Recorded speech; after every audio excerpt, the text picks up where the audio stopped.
Adrian Mole, The Prostrate Years by Sue Townsend. Wednesday, 2nd of April. I am 40 today.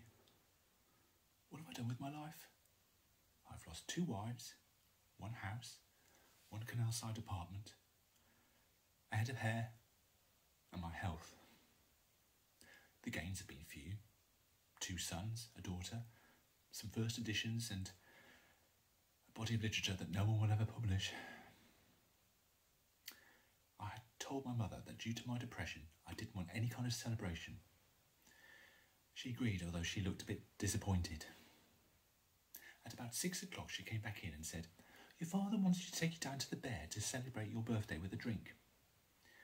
I'd said I appreciated my father's offer, but I'd rather be on my own. She said, "Nonsense. You can't be on your own on your 40th. It's not natural." After half an hour of badgering, I reluctantly agreed to be taken down to the pub. It was in darkness as I walked in. Then the lights came on and there was a cry of, "Happy birthday!" And I realised I was the reluctant recipient of a surprise birthday party. I slapped on a fixed grin and gazed around at the smiling faces. There was Nigel and Lance, Wayne Wong, Marigold and Brainbox Henderson, Michael Flowers, Mr. Carlton Hayes and Leslie, amongst others. But there was no Daisy. However, at about 8:30, Pandora swept in wearing a long buttery cream sheepskin coat and dark brown suede knee-high boots. It's the first time she'd seen me without any hair, but she didn't flinch. She said, "The motorway was horrendous. It's full of idiots in their family runabouts. They should make a lane for serious people like me." I said, "Isn't that the fast lane?" "No," she said.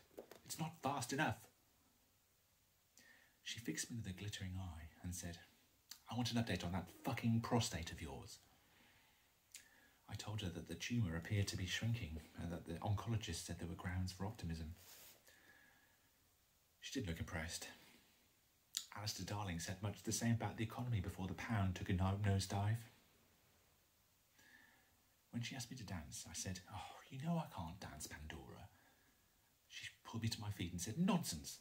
One simply takes to the dance floor and stimulates sexual intercourse. Only one holds back from actual penetration."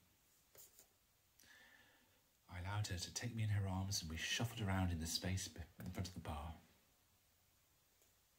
One moment, please.